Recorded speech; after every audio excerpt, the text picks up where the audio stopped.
जय श्री कृष्णा। हर हर महादेव। कार्तिक महात्म की जय।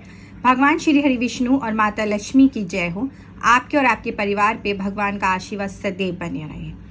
आज हम कार्तिक महात्म का 19वां अध्याय पढ़ेंगे। तो राजा पृथु ने प्रश्न किया, हे देवर्षि नारद, भगवान श्री हरि विष्णु ने जलंधर की पत्नी का पतिव्रत धर्म कैसे भ्रष्ट किया?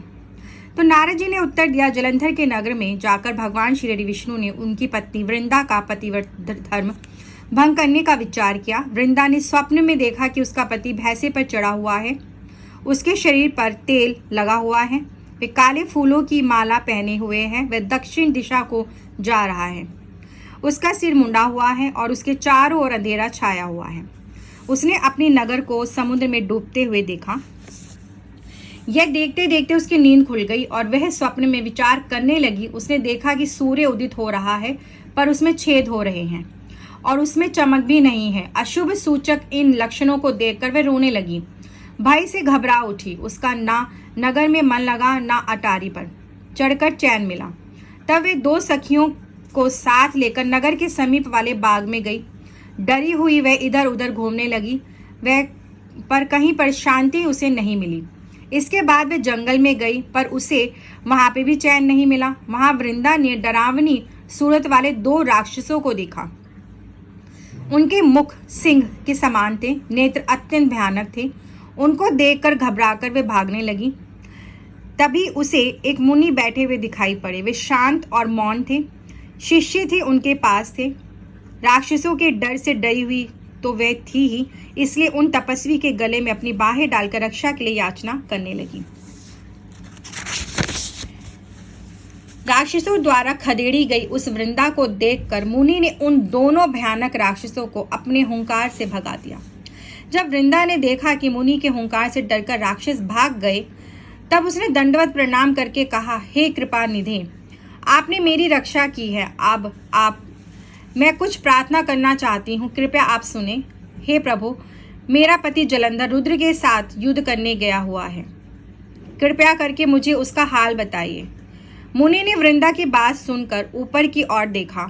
इतने में दो बंदर वहां आए और तपस्वी को प्रणाम करके उनके आगे खड़े हो गए।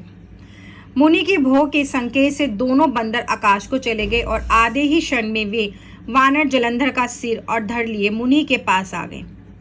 यह देखकर वृंदा पति के मृत्यु से उत्पन्न कष्ट से दुखी हुई और मूर्छित होकर भूमि पर गिर गई। जब मुनि ने कमंडल का जल छिड़का, तब वह होश में आ गई। वह अपने मस्तक को पति के मस्तक पर रखकर दुखी होकर रोने लगी।